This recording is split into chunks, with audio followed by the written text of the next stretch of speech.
They say silence keeps you alive in a city like Chicago. Ava Brooks learned that the hard way, until the night she broke her own rule and spoke the one language that could get her killed. One sentence, one powerful man, one dangerous secret exposed in front of everyone. What happened next wasn't supposed to happen. She wasn't supposed to survive. He wasn't supposed to care. But when a waitress with a hidden past locks eyes with a crime boss haunted by his own ghosts, silence becomes impossible. This is their story, and it starts with blood, lies, and a choice neither of them saw coming. If you're watching from anywhere in the world, drop your city in the comments below. I want to see how far this story travels. Hit that like button, and let's dive in. The Blue Lotus wasn't the kind of place where people asked questions. It sat wedged between a shuttered pawn shop and a check-cashing joint on the south side of Chicago. The kind of restaurant that didn't advertise and didn't need to. If you knew about it, you belonged there. If you didn't, you walked past without a second glance. Ava Brooks knew about it. She'd been working there for 8 months, carrying plates of galbi and bowls of jigai to tables full of men who never looked at her twice. That was the point. Invisibility was survival, and Ava had perfected it. She kept her head down, her hair tied back, her movements efficient and forgettable. She spoke only when spoken to, and even then, only in English, clipped, polite, American. No one at the Blue Lotus knew she understood every word of Korean spoken around her. No one knew she'd grown up speaking it before she learned to lie in English. And no one, especially not Jin Park, was ever supposed to find out. It was a Friday night in February, the kind of cold that cut straight through your coat and settled in your bones. The restaurant was packed, the air thick with cigarette smoke and soju fumes. Ava moved through the crowd like a ghost, refilling glasses, clearing plates, staying out of the way. Jin Park sat at the corner table. He always did. He was 34, broad-shouldered and sharp-eyed, with the kind of face that looked carved rather than born. His suit was black, tailored, expensive. His hands were folded on the table in front of him, but Ava knew better than to think he was relaxed. Men like Jin Park were never relaxed. They were coiled springs waiting. She'd served him before. He never looked at her, never spoke to her directly. He dealt with Mr. Cho, the owner, who hovered nearby like a nervous sparrow whenever Jin was in the building. Tonight was supposed to be no different. Ava approached the table with a tray of soju bottles, her eyes on the task, her expression blank.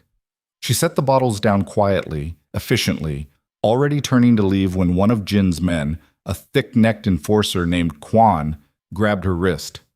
"Hey!" His voice was loud, slurred. He'd been drinking since he arrived. "You deaf? I asked for more kimchi." Ava kept her face neutral. "I'll bring it right away." "You'll bring it now." Kwan's grip tightened. "What? You think you're too good to listen?" The table went quiet. Jin didn't move, didn't look up, but Ava felt the shift in the air. Everyone was watching now. "I said I'll bring it." Ava's voice was steady, but her pulse hammered in her throat. She tried to pull her wrist free. Kwan yanked her closer. "Maybe you need to learn some respect." "Let her go." The voice cut through the noise like a blade. Low, calm, absolute. Jin Park was looking at her now. Kwan released her wrist immediately, muttering an apology. Ava stepped back, her heart pounding, her eyes on the floor. She should have left. Should have walked away, grabbed the kimchi, kept her mouth shut. But Jin was still looking at her. "What's your name?" he asked. "Ava." Her voice came out quieter than she intended. "Ava." He repeated it like he was testing the weight of it. "You've been working here a while." It wasn't a question. Ava nodded. "And you don't speak Korean." She hesitated. It was the hesitation that killed her. Jin's eyes narrowed just slightly. He leaned back in his chair, studying her. Then he said something in Korean, casual, almost offhand, a comment about the weather, the kind of thing you'd say to fill silence. Ava didn't react, didn't blink, but Kwan laughed, too loud, too drunk, and said something crude in response, something about Ava, something about what she'd look like on her knees. The words hit her like a slap.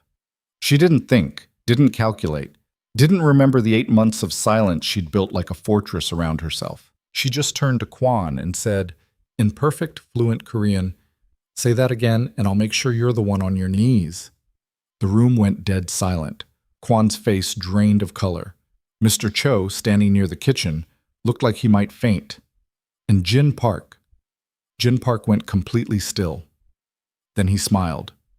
It wasn't a kind smile. It was the smile of a man who'd just found something interesting, something unexpected, something he wasn't going to let go of. Well, Jin said, still in Korean, that changes things. Ava's stomach dropped. She'd broken the first rule, never let them see you. The second rule, never let them know what you understand. And the third, most important rule, never, ever draw attention to yourself. She'd just shattered all three. She started, switching back to English, scrambling for some kind of explanation. Sit down, Jin said. I'm working. Sit. Down. It wasn't a request. Ava sat. Jin dismissed his men with a flick of his hand. They left without a word, Kwan stumbling slightly as he made for the door. Mr. Cho vanished into the kitchen. The other diners suddenly found their food very interesting. It was just Ava and Jin, alone in a crowded room. So, Jin said, pouring 2 glasses of soju. He slid one across the table to her. You want to tell me why a waitress who doesn't speak Korean just cursed out one of my men in fluent Seoul dialect? Ava didn't touch the glass. I lived there when I was younger. I picked up some phrases. Some phrases. Jin's smile widened. You didn't pick that up from a phrase book. I don't know what you want me to say. I want you to tell me the truth. I just did. Jin studied her for a long moment. Then he drank his soju in one swallow and set the glass down with a soft click. You're lying, he said, but that's fine. I like a good mystery. Ava's hands were shaking. She pressed them flat against her thighs, hidden under the table. I should get back to work, she said. You should tell me your real name. I told you, Ava. Ava what? Brooks. Brooks. Jin repeated it slowly, like he was running it through some internal database. And before that? Before what?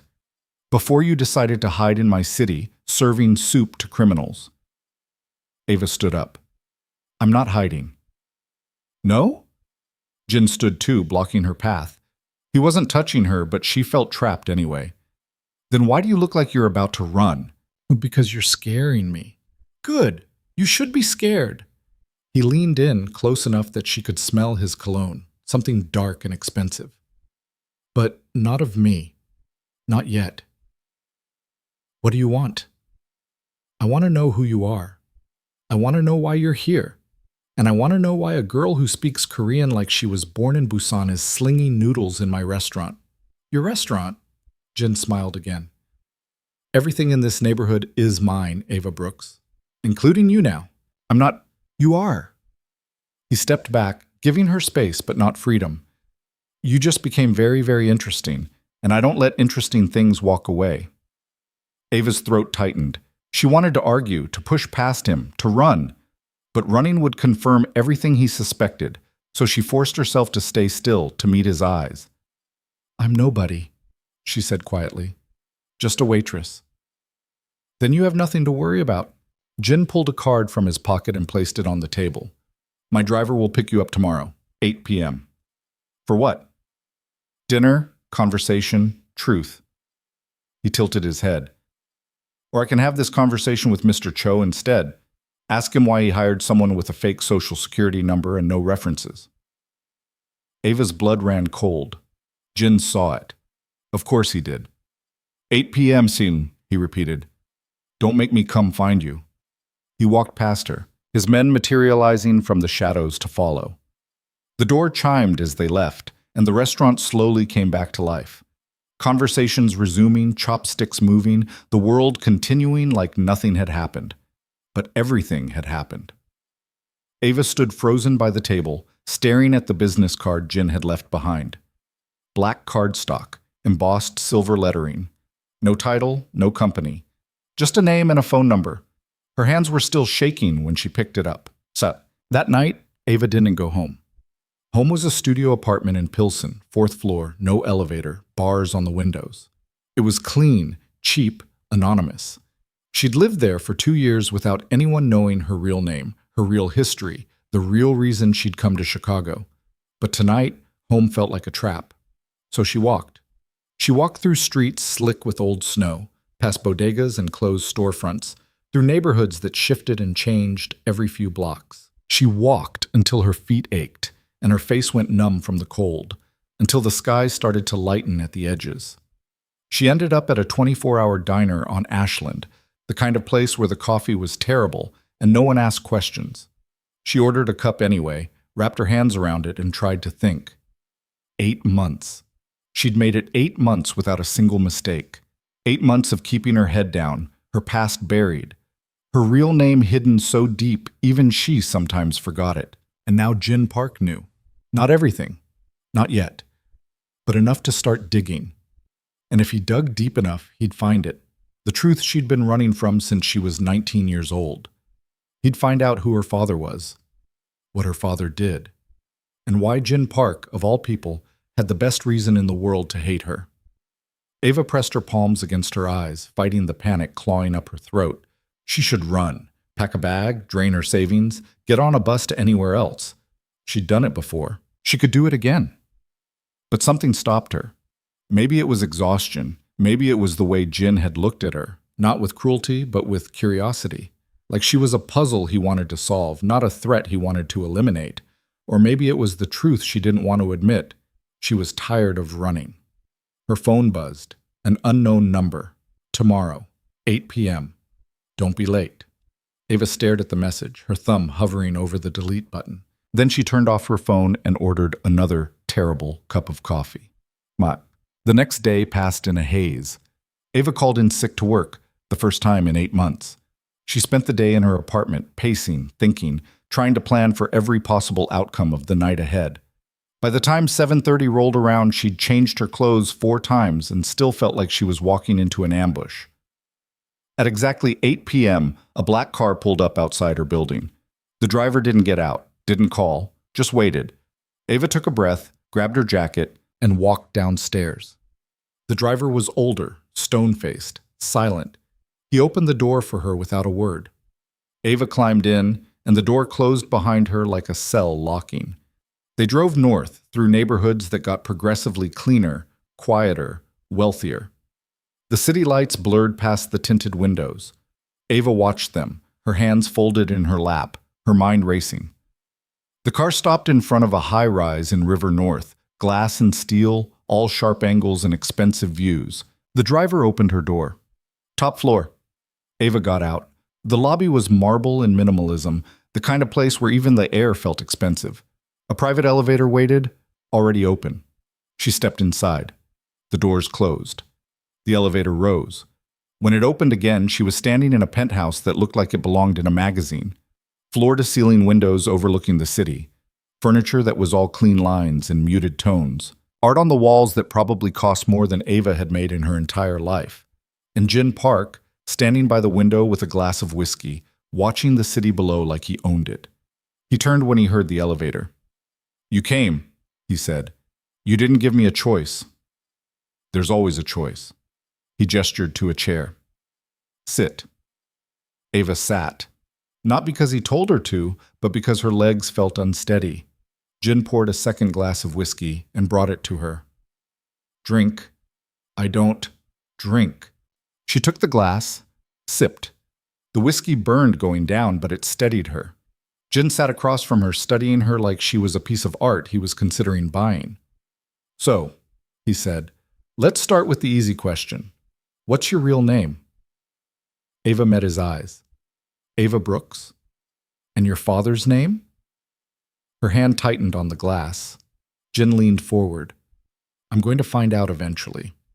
You can tell me now, or I can spend the next week digging through records, making calls, asking the kind of questions that draw attention. Your choice." Ava's mind raced. She could lie. Give him a fake name, buy herself time. But Jin Park wasn't stupid, and lies only worked if you could maintain them. "I don't know who my father is," she said quietly. "He left when I was a kid." It wasn't technically a lie, just not the whole truth.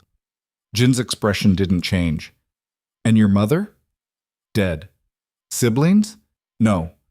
"Friends? Family? Anyone who'd notice if you disappeared?" The question landed like a threat. Ava forced herself to stay calm. Are you planning to make me disappear? That depends on what you're hiding. I'm not hiding anything.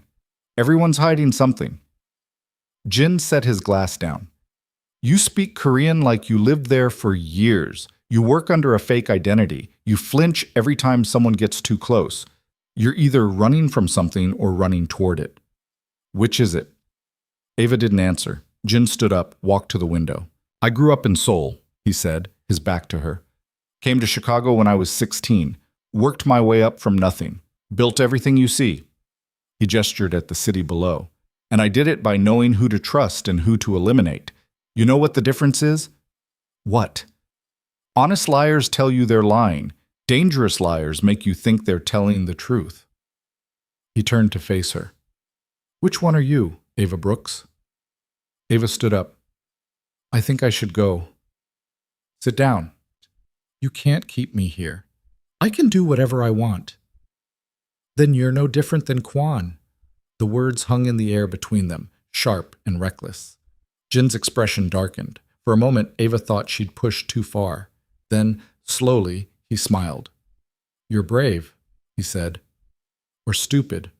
I haven't decided which. Maybe both. Maybe. He walked toward her, closing the distance. But bravery without strategy gets you killed. So here's what's going to happen. You're going to stay here tonight. No. In the guest room, Jin continued, ignoring her. Tomorrow, we'll talk again, and you'll decide whether you want to keep lying or start trusting me. Why would I trust you? Because right now, I'm the only thing standing between you and whatever you're running from. Ava's pulse hammered.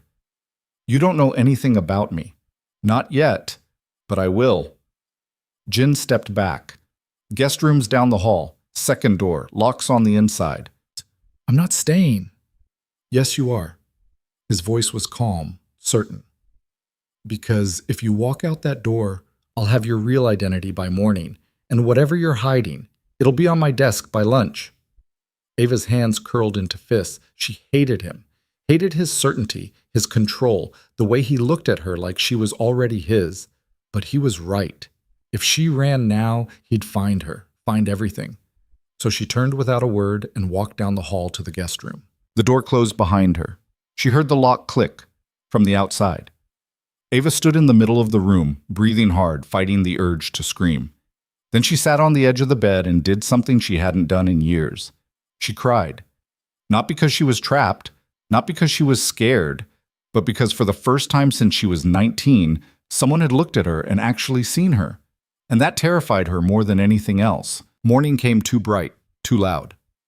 Ava woke to sunlight streaming through floor-to-ceiling windows she hadn't bothered to cover. For a disorienting moment, she forgot where she was. Then memory crashed back. Jin Park, the penthouse, the lock clicking from the outside.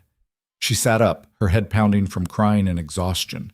The guest room was nicer than anywhere she'd lived in 5 years. Soft sheets, expensive furniture. A bathroom with marble counters and towels that probably cost more than her monthly rent. It felt like a cage wrapped in silk. She got up, tried the door. Still locked. Of course it was. Through the door, she heard movement. Voices, Jin speaking to someone in Korean, his tone clipped and businesslike. Ava pressed her ear against the wood, catching fragments. I don't care what it costs. Find everything. Yes, back to Seoul if you have to. I want to know who her father really was. Ava stepped back from the door, her pulse quickening. He was digging. Of course he was. Men like Jin Park didn't let mysteries sit unsolved. She had maybe a day before he found the truth. Maybe less. The lock clicked. Ava moved away from the door, tried to look like she hadn't been listening. Jin entered carrying a tray, coffee, toast, fruit. He set it on the dresser without looking at her. Eat, he said. I'm not hungry. Eat anyway. We're going somewhere. Where? Out. That's not an answer. Jin finally looked at her.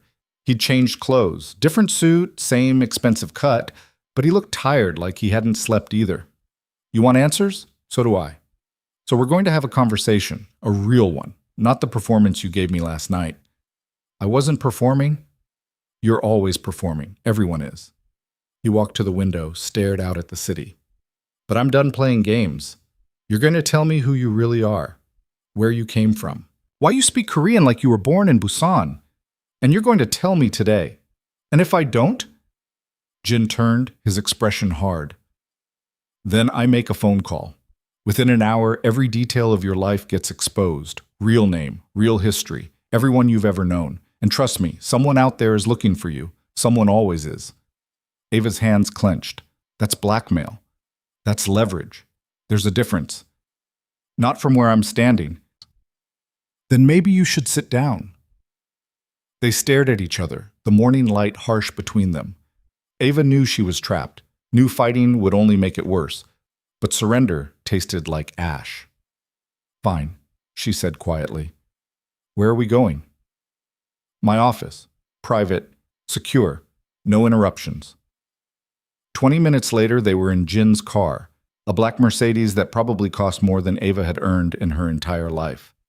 Jin drove in silence, weaving through morning traffic with the ease of someone who'd made this route 1,000 times. Ava watched the city pass.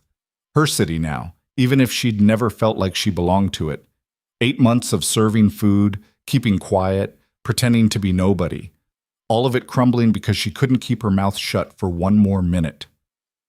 The office was in the Loop, a sleek building all glass and steel. Jin parked in a private garage, led her to an elevator that required a key card. They rode up in silence, the city shrinking below them. The office itself was exactly what Ava expected. Modern, minimal, expensive.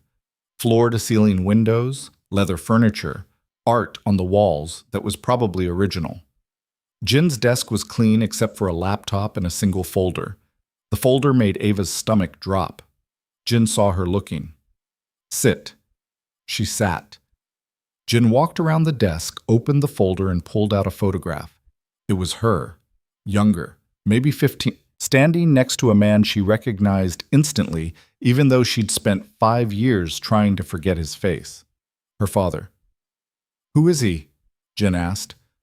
Ava's throat closed. She couldn't speak. Jin set the photo down, pulled out another. Her father again, this time in what looked like a courtroom. Another photo. Her father shaking hands with someone in a suit. I had someone run facial recognition on every photo of you I could find, Jin said. Security cameras from the restaurant, DMV records, social media. You're careful, but not perfect. And this man shows up in your life repeatedly until 5 years ago. Then nothing. He disappears. You disappear. You resurface in Chicago with a new name. Ava forced herself to breathe. He's my father, like I said. He left. No. Jin's voice was flat. He died. March 17th, 2019, Detroit. And you know how I know that? Ava didn't answer. Jin pulled out another document, a death certificate.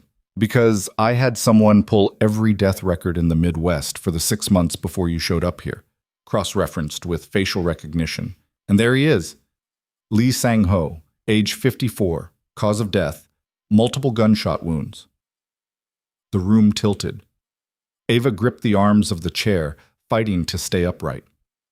So, Jin continued, his voice dangerously quiet. Why don't you tell me who Lee Sang-ho really was?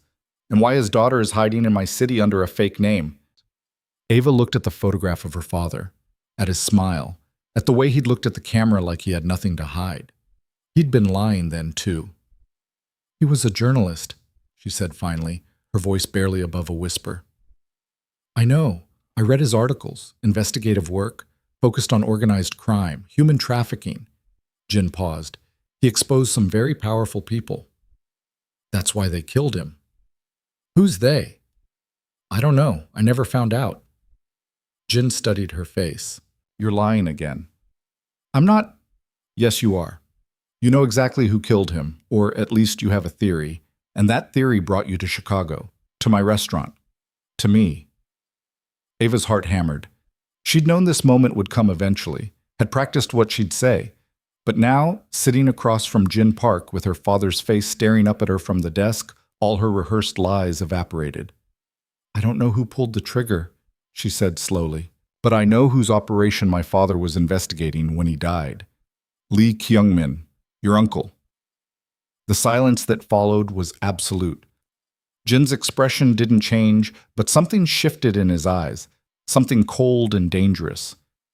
"My uncle's been dead for 4 years," he said. "I know, cancer. But before he died, he had my father killed. I'm sure of it." "Based on what?"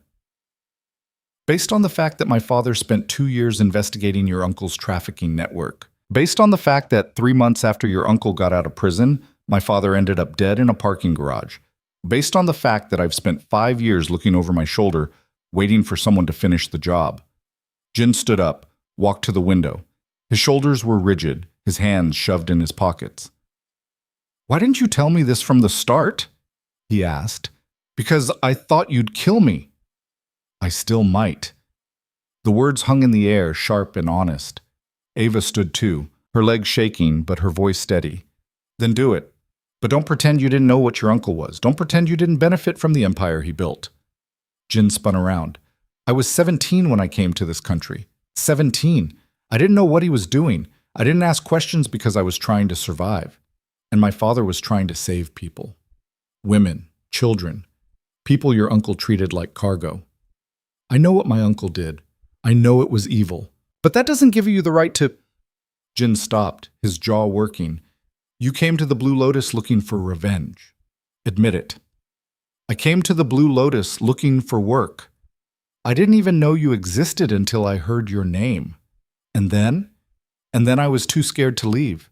You're Jin Park. Everyone knows who you are. Everyone knows what you can do. If I'd quit, if I'd run, you would have wondered why.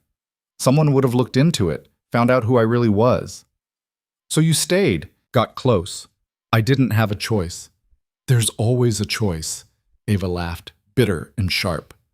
"Is there? You locked me in a room last night. You threatened to expose me this morning. You're telling me about choices?"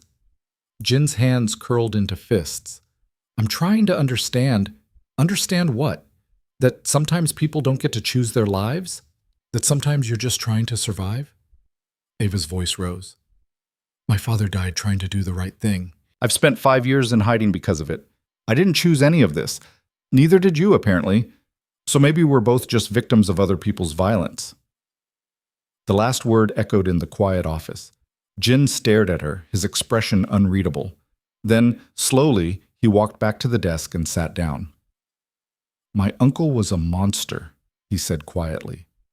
"I knew that. Even at 17, I knew. But he was family. And in this world, family is everything, even when they're wrong, even when they're destroying lives. So you did nothing. I was a kid. I had nothing, no power, no money, no connections."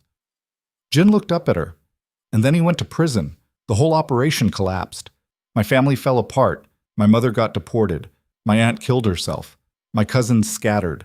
I was left alone in a country that didn't want me, with a name that was poison. I'm sorry," Ava said, and meant it. "I rebuilt.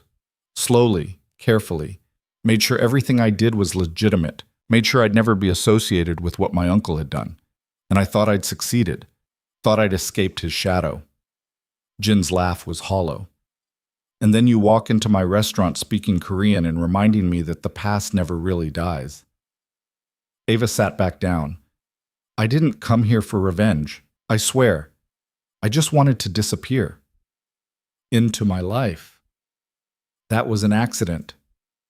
"Was it?" Jin leaned forward.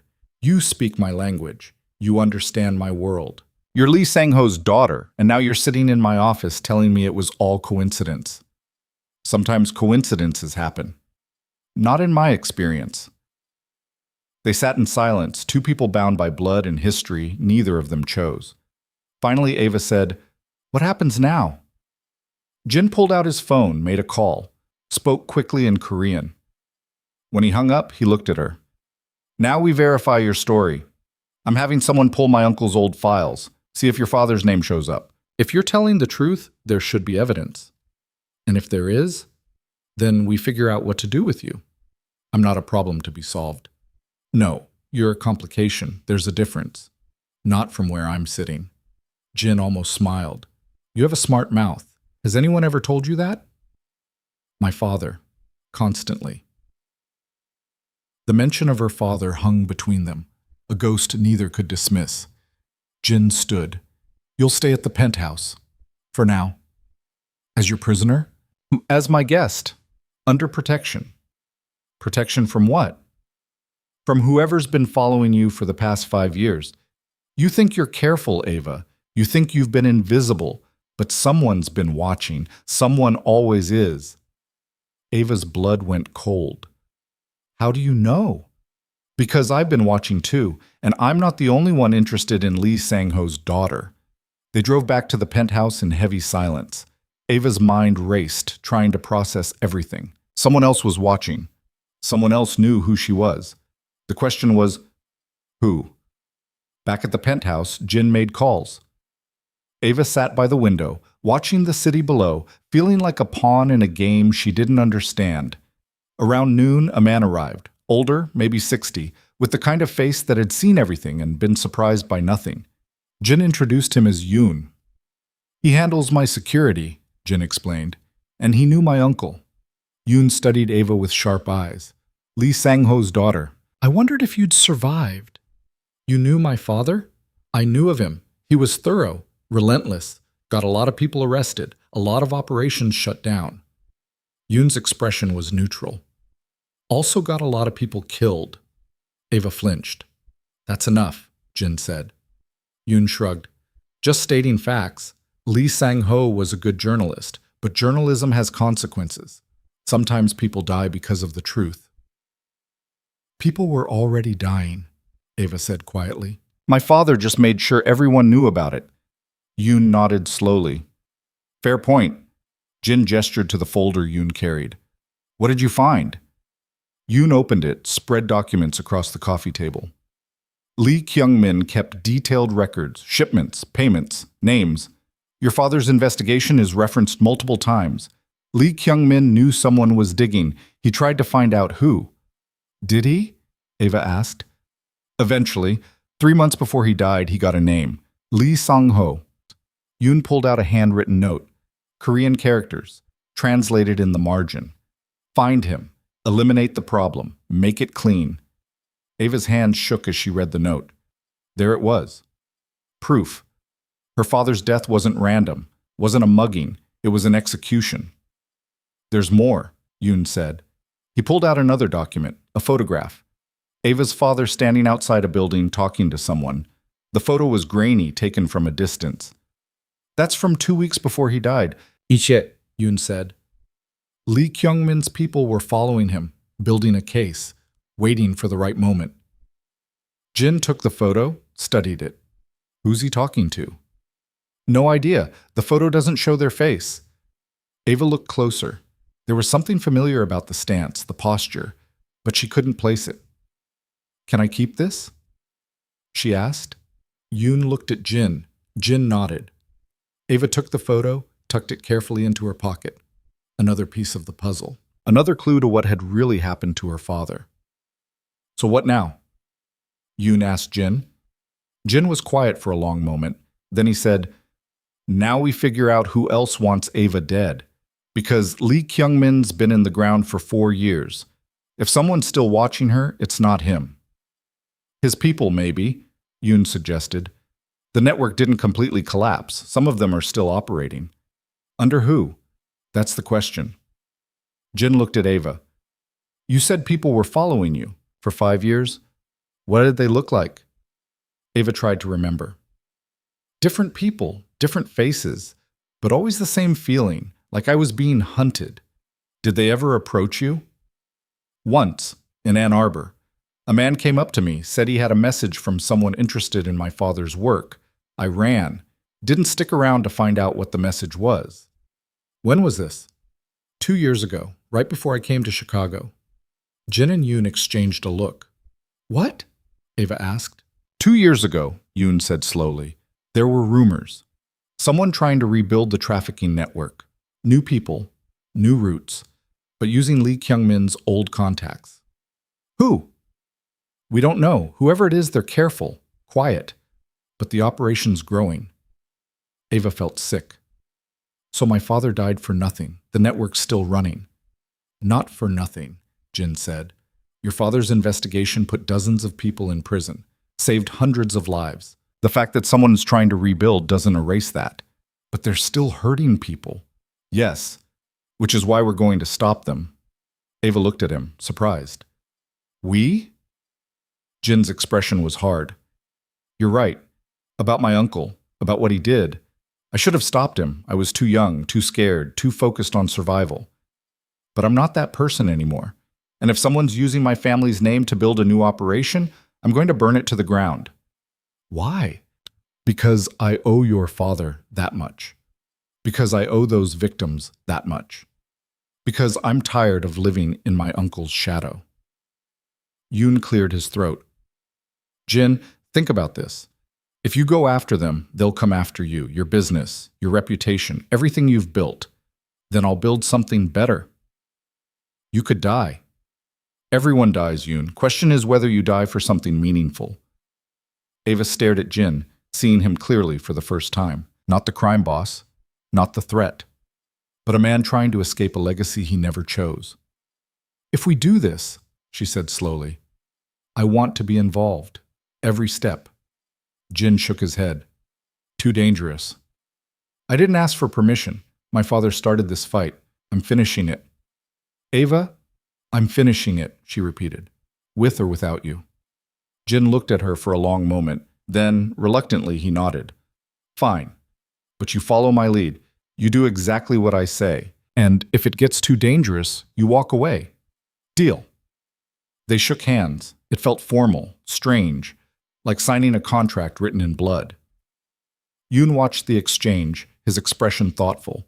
This is either the bravest thing you've ever done or the stupidest. Can it be both? Ava asked. Yoon smiled slightly. Usually is.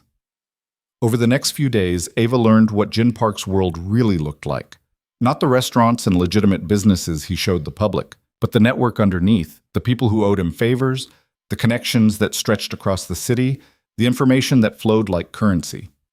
Jin was careful, methodical. He didn't rush, didn't take unnecessary risks.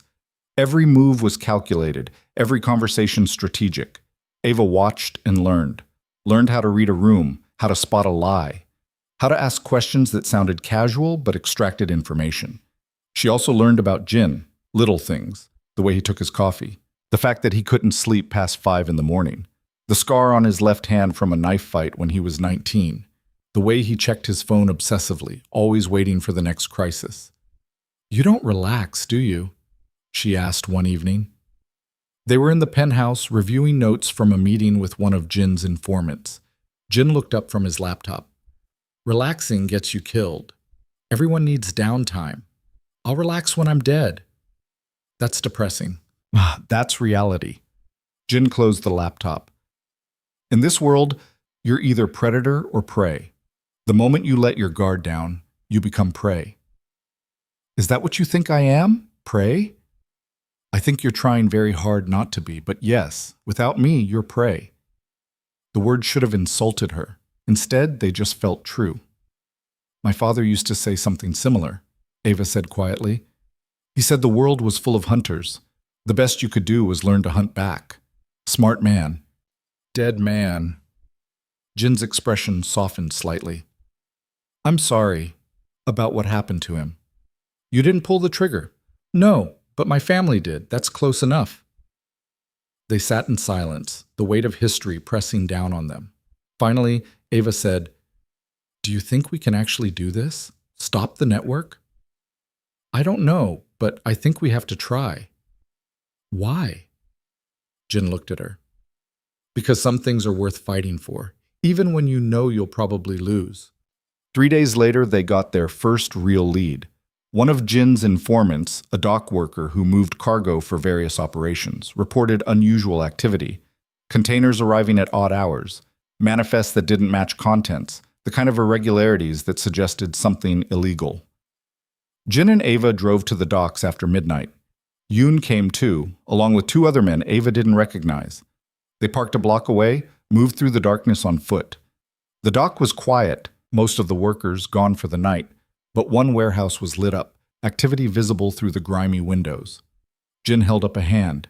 Everyone stopped. Ava, You stay here, he said quietly. No. This isn't negotiable. Neither am I. Jin's jaw tightened, but before he could argue, the warehouse door opened. Men emerged, 4 of them carrying something wrapped in plastic. Not something. Someone. Ava's stomach turned. She knew what she was seeing, knew what that plastic wrap shape meant. Jin pulled out his phone, started recording. Evidence. Always evidence. The men loaded the shape into a van, got in, and drove away. Jin lowered his phone. Yoon, follow them, but keep your distance. Yoon nodded and disappeared into the shadows. Jin turned to Ava. You okay? She wasn't, but she nodded anyway.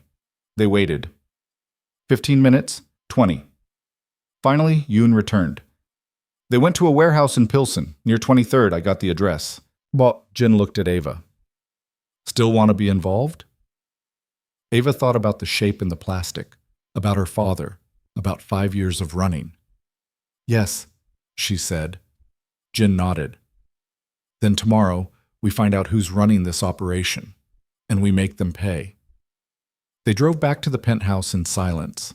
Ava stared out the window, watching the city pass. Somewhere out there, people were suffering, being bought and sold, treated as less than human. Her father had tried to stop it, had died trying. Now it was her turn.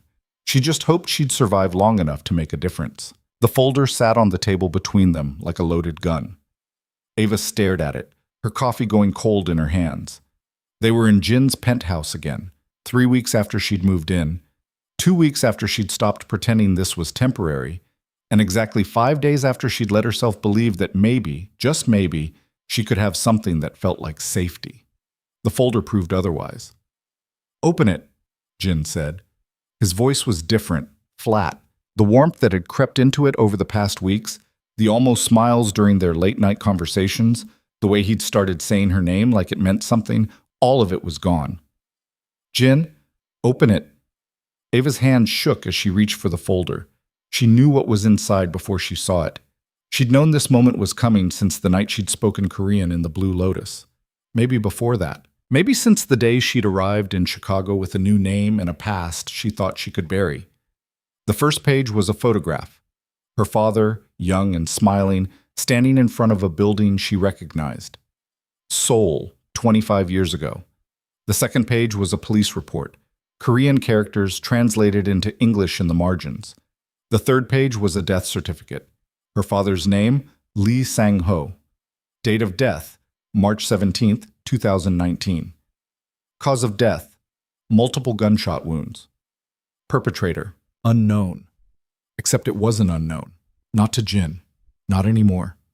Ava closed the folder. Her hands were steadier than she expected. When did you figure it out? 2 days ago. Jin's jaw was tight. I had someone run your DNA through a database. Took longer than I thought. Your father did a good job hiding you. He was protecting me. From me. From everyone. Ava met his eyes. He knew what would happen if anyone found out I existed. Jin stood up, walked to the window. His shoulders were rigid, his hands shoved in his pockets. Lee Sang-ho, your father ran one of the largest trafficking operations in the Midwest. Moved people, drugs, weapons, built an empire on suffering. That's not true. There are 50 pages of evidence in that folder that say otherwise. Then your evidence is wrong. Ava stood too, her voice rising. My father wasn't a trafficker. He was a journalist. He spent 2 years investigating a trafficking network. My network. The words hung in the air like smoke. Ava's breath caught. What? Jin turned to face her. Not me directly. My uncle, Lee Kyung-min. He ran the operation. I was 17, new to Chicago, trying to survive. I didn't know what he was doing, not until your father exposed it. My father's articles destroyed my family. Jin's voice was low, controlled, but Ava heard the rage underneath. Lee Kyung-min went to prison. Half our people got arrested or deported. My aunt killed herself. My cousins were left with nothing, and your father... He stopped, his hands curling into fists. Say it, Ava said quietly. Your father didn't just write articles, he testified, gave names, dates, locations. He burned everything to the ground because people were being hurt, women, children. I know. The admission surprised her. Jin rubbed his face, suddenly looking exhausted. I know what my uncle did. I know it was wrong. But your father didn't just take down a trafficking ring. He took down everyone connected to it, guilty or not. My mother cleaned houses for a living and she got deported because she'd worked at one of my uncle's restaurants. She didn't know, didn't ask questions, but she paid the price anyway. Ava's throat tightened. I'm sorry. Are you? Jin looked at her. Or are you just sorry you got caught? I didn't know. I swear, I didn't know your family was involved. But you knew who I was. You knew my name. Ava hesitated too long. Jin laughed, bitter and sharp. You've known this whole time, since the Blue Lotus, maybe before, and you let me... He stopped himself, shaking his head. What was the plan, Ava? Get close to me? Find out my secrets? Finish what your father started? No, I just wanted to disappear. Into my life. Into my bed. The accusation hit like a slap. That's not fair, Ava said. Fair? Jin's voice rose. You want to talk about fair? Your father destroyed my family and then disappeared. Vanished like smoke. We spent years looking for him, and then one day, someone finally found him. Ava's blood went cold. What are you saying? March 17th, 2019, Detroit. Your father was meeting with a source. Someone shot him 4 times in a parking garage. Police ruled it a random mugging. Case closed. You killed him? No.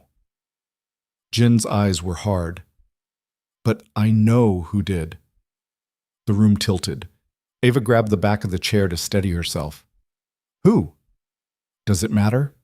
Tell me. Why? So you can go after them? Get yourself killed too? Tell me. Jin was silent for a long moment. Then he said, Lee Kyung-min, my uncle. He got out of prison 3 months before your father died. Lung cancer. Compassionate release. The word dripped with contempt. He had 6 months to live. He used 2 of them to find Lee Sang-ho. Ava's knees buckled. She sat down hard, the air rushing out of her lungs. He's dead now, Jin continued. Died 4 months after your father. Slow, painful, exactly what he deserved. He paused. I didn't kill him, but I didn't mourn him either. Ava pressed her hands to her face. Her father, dead in a parking garage. Alone. Bleeding out while strangers walked past. She'd known he was dead, had known for 5 years, but knowing and hearing it were different things. Why didn't you tell me? Her voice came out broken. Because I didn't know you were his daughter until 2 days ago. And now? Jin's expression was unreadable. Now I don't know what to do with you. Ava looked up at him. Are you going to kill me? I should. But you won't. I haven't decided yet. They stared at each other across the penthouse. 2 people bound by blood and betrayal, neither willing to look away first. Finally, Jin said, Tell me the truth. All of it. Why you came to Chicago. Why you stayed. Why you let me... He stopped again, jaw tight. Ava took a shaky breath. My father died when I was 19. I was in college, University of Michigan. I got a phone call from a detective in Detroit. He told me there'd been an incident. That's what he called it, an incident. She laughed bitterly. I drove 6 hours to identify the body. They asked if he had enemies. I said no, because I didn't know. He never told me about any of it. He was protecting you. He was lying to me.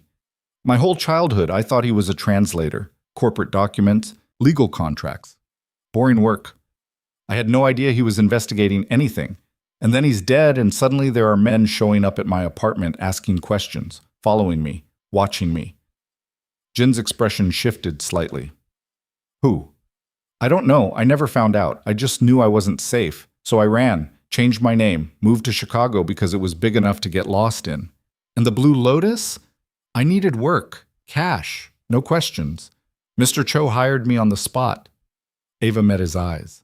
I didn't know you'd be there. Didn't know who you were until I heard your name. And by then it was too late to leave without drawing attention. So you stayed. I stayed and got close to me. No. Yes. I don't know. Ava stood up, frustration bleeding into her voice. You didn't give me a choice. You brought me here, kept me here, made me. She stopped, heat rising in her face. Made you what? Feel safe. For the first time in 5 years, I felt safe. The words hung between them, raw and honest. Jin's expression cracked, just slightly. You think I wanted this? To find out the woman He cut himself off, turning away. You're Lee Sang-ho's daughter. Do you understand what that means? It means you hate me. It means I should hate you. It means everyone I know expects me to hate you, to put a bullet in your head and dump your body in the lake. Ava flinched. Jin saw it. His voice softened, just a fraction. But I don't. Well, why not? Because I'm an idiot. He walked back to the table, picked up the folder. Because for the past 3 weeks, I've been trying to convince myself that what happened with my family wasn't connected to you. That you were different. That maybe... He shook his head. It doesn't matter now. It does to me. Jin looked at her, really looked at her, and for a moment Ava saw something in his eyes that looked like pain. Your father wasn't wrong, he said quietly. About the trafficking, about what my uncle did. It was evil. I was too young to stop it, but I knew, and I did nothing. You were 17. Old enough to have a conscience. Jin set the folder down. After everything fell apart, I swore I'd never let that happen again. Never let anyone use my name for that kind of operation. I built my business clean. As clean as this world allows, anyway. Jin, I'm not a good man, Ava. I've hurt people, killed people. But I draw lines. And trafficking, that's a line I won't cross. Ava believed him. Maybe she shouldn't have, but she did. So what now? She asked. Jin was quiet for a long time. Then he said, There's something else in that folder. Something your father left behind. He opened it again, flipped to the back pages, pulled out a USB drive. Where did you get that? Ava whispered. Lee Kyung-min kept trophies, files, evidence. When he died, his lawyer turned everything over to me. This was in there. Jin held up the drive. Your father's notes. Research. Names of people involved in the trafficking network. Most of them are dead or in prison. But not all. Ava's heart started to pound. What are you saying? I'm saying the operation didn't end when my uncle went to prison. It just went underground, new faces, new routes, but the same network. How do you know? Because I've been hearing rumors for the past 2 years. Shipments, disappearances, the kind of thing that sounds familiar. Jin's jaw tightened. And if your father's research is accurate, some of the people he exposed are still operating, still moving people, still destroying lives. And you want to stop them. I want to burn them to the ground. The intensity in his voice sent a chill down Ava's spine. Why are you telling me this? She asked. Jin looked at her. Because I think you want the same thing. Ava's hands trembled. She thought of her father. The hours he'd spent locked in his office, the stress that aged him, the phone calls he'd take in the middle of the night. She'd thought he was just working. She hadn't known he was fighting a war. If I help you, she said slowly, what happens to us? There is no us. The words stung more than they should have. Then why keep me here? Ava demanded. Why not just... Because I'm trying to figure out if I can trust you. I've told you everything. Have you? Jin stepped closer. You've told me what happened. Not why you really stayed, not why you... He stopped himself again, frustration bleeding into his expression. Forget it. Say it. No. Jin, you want me to say it? His voice rose. Fine. I want to know why you let me get close. Why you let me think there was something here. Was it real or was it strategy? Ava's breath caught. It was real. Prove it. How? Jin pulled a gun from the drawer behind him, set it on the table between them. Ava stared at it. If you want revenge, Jin said quietly, take it. I'm the reason your father's investigation destroyed your life. I'm the nephew of the man who killed him. If you came here for justice, here's your chance. Ava looked at the gun. at Jin, at the impossible choice he was forcing on her. Then she picked up the gun. Jin didn't move, didn't flinch. Ava turned the weapon over in her hands. It was heavier than she expected, cold. "I don't want revenge," she said. "Everyone wants revenge. Not me." Ava set the gun down. "I want my father back. I want the last 5 years of my life back. I want to stop running. But killing you won't give me any of that." Jin's expression was unreadable. "So what do you want?" "I want to finish what my father started. I want to stop the people who are still doing this. And I want—" She stopped, her voice breaking. "What?" "I want to stop being afraid." The words came out smaller than she intended.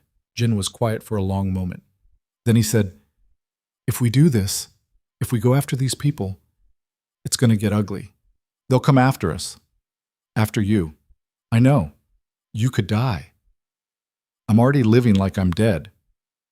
Jin studied her face. Then slowly, he nodded. "Okay. Okay? We do this together. We find everyone involved. We take them down. And when it's over—" He paused. "When it's over, you're free. No obligations, no debts. You can walk away. And you?" "I do what I should have done years ago. Clean up my family's mess." Ava looked at him, really looked at him. At the man who should have been her enemy, who maybe still was, but who was also the only person who understood what she'd lost. "There's one condition," she said. "What?" "No more secrets, between us, about any of this." Jin's jaw tightened. "Deal." They shook hands. It felt formal, strange, like they were signing a contract written in blood. Jin released her hand first. "We start tomorrow. I'll have my people pull everything from the USB, cross-reference it with current intelligence, see what names pop up. And tonight you sleep. You're going to need it." Ava nodded, started to leave, then stopped at the doorway. "Jin?" "Yeah?" "Thank you for not killing me." He almost smiled. "Ask me again in a month. I might change my mind." Ava left him standing there, surrounded by files and evidence and the ghost of a past neither of them could escape. She went to her room, the guest room that had somehow become just her room over the past 3 weeks. She sat on the edge of the bed and stared at her hands, her father's daughter, Jin's enemy. A woman caught between two worlds. But for the first time since she was 19, she had a purpose, and that felt like something worth fighting for. The next morning, Ava woke to voices in the main room. She pulled on clothes and walked out to find Jin surrounded by papers, his laptop open, 2 men she didn't recognize standing nearby. "Morning," Jin said without looking up. "Who are they?" "Marcus, tech specialist, and Yoon. He handles intelligence." The 2 men nodded at her. Ava nodded back, feeling distinctly out of place. "We pulled the data from your father's drive," Marcus said. He was younger than Ava expected, maybe 25, with tired eyes and coffee-stained sleeves. "It's extensive. Names, locations, financial records. He was building a case." "Against who?" Ava asked. Yoon spoke up. He was older, maybe 50, with a scar running along his jawline. 37 individuals, 15 organizations. Most are defunct or dismantled, but 7 names keep showing up in recent activity. He slid a printed list across the table. Ava read it. The names meant nothing to her, but Jin's expression darkened. "I know 3 of these people," he said quietly. "Friends?" Ava asked. "Business associates. Or they were." Jin's finger tapped one name. "Kim Tae-sung. Runs a shipping company. I've used his services." "For what?" "Legitimate cargo, electronics, textiles." Jin's jaw tightened. "At least that's what I thought." "And now?" Marcus pulled up a spreadsheet. "Kim's company has been flagged 6 times in the past 18 months for unusual shipping manifests. Containers that arrive heavier than they should be. Documentation that doesn't match cargo." "People," Yoon said flatly. Ava felt sick. Jin stood up. "Set up a meeting. Tell Kim I have a shipment I need moved, something sensitive." "You're going to confront him?" Ava asked.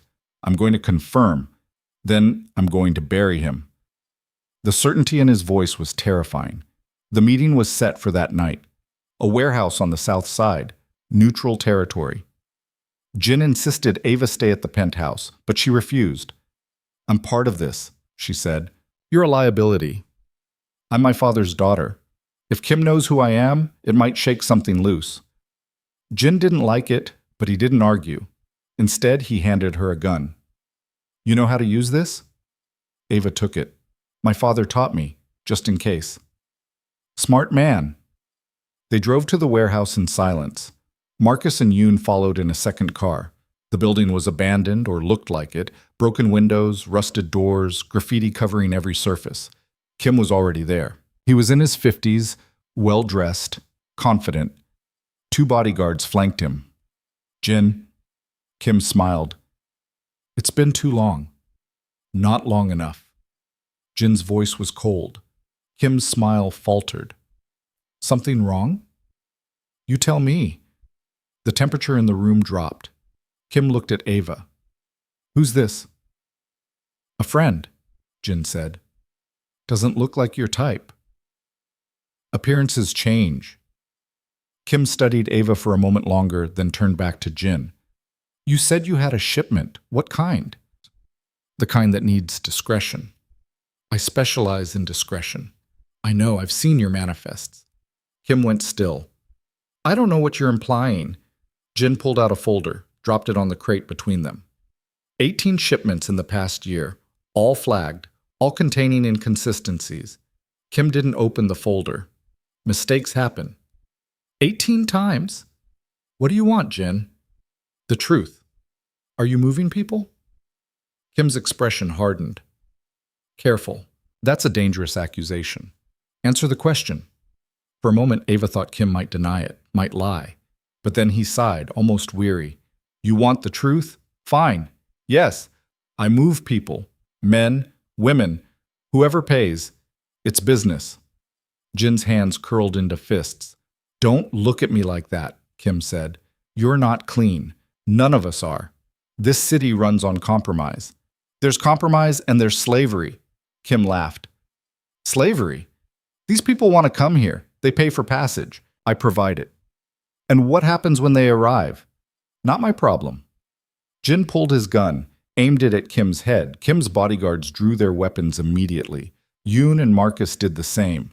The room became a powder keg, everyone waiting for someone to light the match. Put the gun down, Kim said. Give me one reason. Because you're not a killer, not like this. You don't know what I am. Ava stepped forward. He's right, you're not.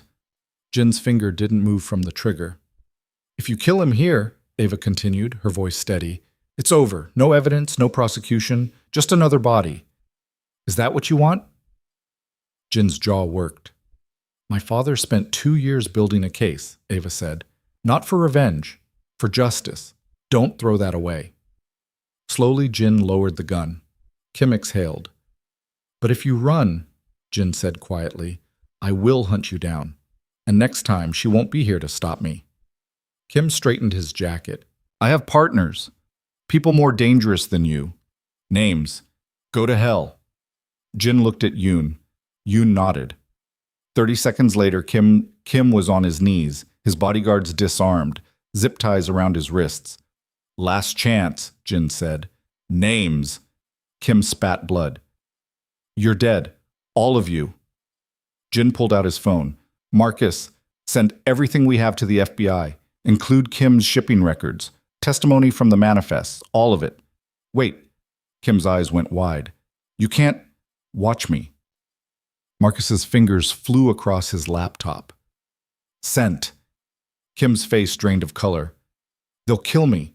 My partners. They'll know it was me. Should have thought of that before you turned human beings into cargo. Jin walked toward the exit. Ava followed. Behind them, Kim was screaming threats, begging, promising information. Jin didn't look back. Outside, Ava's hands were shaking. Is it always like that? No, Jin said. Sometimes it's worse. They drove back to the penthouse in silence. Ava stared out the window, processing everything. 1 name down, 6 to go. It was going to be a long war. But for the first time in 5 years, Ava felt like she was finally fighting back. And she wasn't fighting alone. The retaliation came faster than any of them expected. 3 days after Kim's arrest hit the news, a black SUV pulled up outside the building where Marcus lived. 2 men got out. Marcus never made it to his front door. Jin got the call at 4 in the morning. Ava woke to the sound of him shouting into his phone, his voice raw with something she'd never heard from him before. Genuine fear. She found him in the kitchen, still on the phone, his free hand gripping the counter so hard his knuckles had gone white. "Where is he with that?" Jin demanded. "Which hospital?" A pause. "Don't you dare tell me to calm down, just tell me if he's alive." Another pause. Longer this time. Jin's shoulders sagged. "Okay, I'm on my way." He ended the call and stood there staring at nothing. "What happened?" Ava asked quietly. "Marcus. They found him in an alley off Western, beat him unconscious, broke 3 ribs, fractured his skull." Jin's voice was hollow. "He's in a coma." Ava felt the floor tilt beneath her. "Is he going to—" "They don't know." Jin finally looked at her. His eyes were bloodshot, haunted. "This is my fault. I brought him into this. I should have—" "Don't." Ava crossed the kitchen, stood in front of him. "This isn't your fault. It's theirs. I put a target on his back. He knew the risks. We all do." Jin shook his head. "You don't get it. Marcus isn't like Yoon or the others. He's a kid, 26 years old, smart as hell, but he doesn't know how to fight, how to protect himself." His voice cracked. "I should have sent someone with him." Ava reached out, hesitated, then put her hand on his arm. "We'll find who did this. Finding them won't fix him." "No, but it'll make sure they can't hurt anyone else." Jin looked at her hand on his arm, then at her face. For a moment, she thought he might pull away. Instead, he covered her hand with his. "I need to see him," he said. "I'm coming with you." "Ava, I'm coming." They drove to Northwestern Memorial in silence. The city was still dark, the streets empty except for delivery trucks and cabs. Jin drove too fast, running yellow lights, his jaw set. The hospital was a maze of sterile hallways and hushed voices. Marcus was in the ICU, surrounded by machines that beeped and hissed. His face was swollen beyond recognition, purple and black. Bandages wrapped around his head. Jin stood in the doorway, frozen. Ava had to gently push him forward. "Go. Talk to him. He can't hear me. You don't know that." Jin walked to the bedside slowly, like he was approaching something fragile. He pulled up a chair and sat down, his hands clasped between his knees. "Hey, Marcus," he said quietly. "It's me. You're going to be okay. You hear me?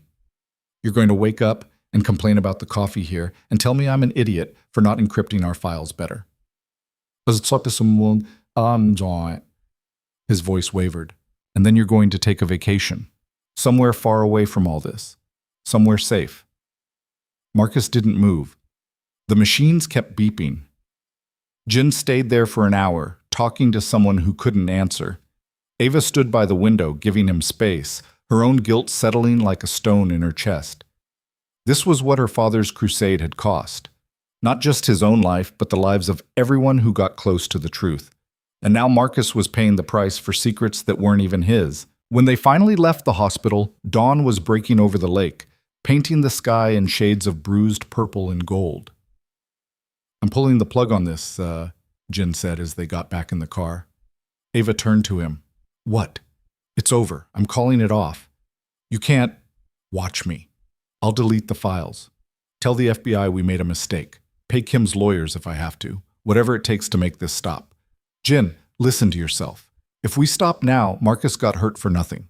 If we keep going, he might die for nothing. He wouldn't want you to quit." Jin slammed his hand against the steering wheel. "You don't know what he wants. He's unconscious." Ava flinched but didn't back down.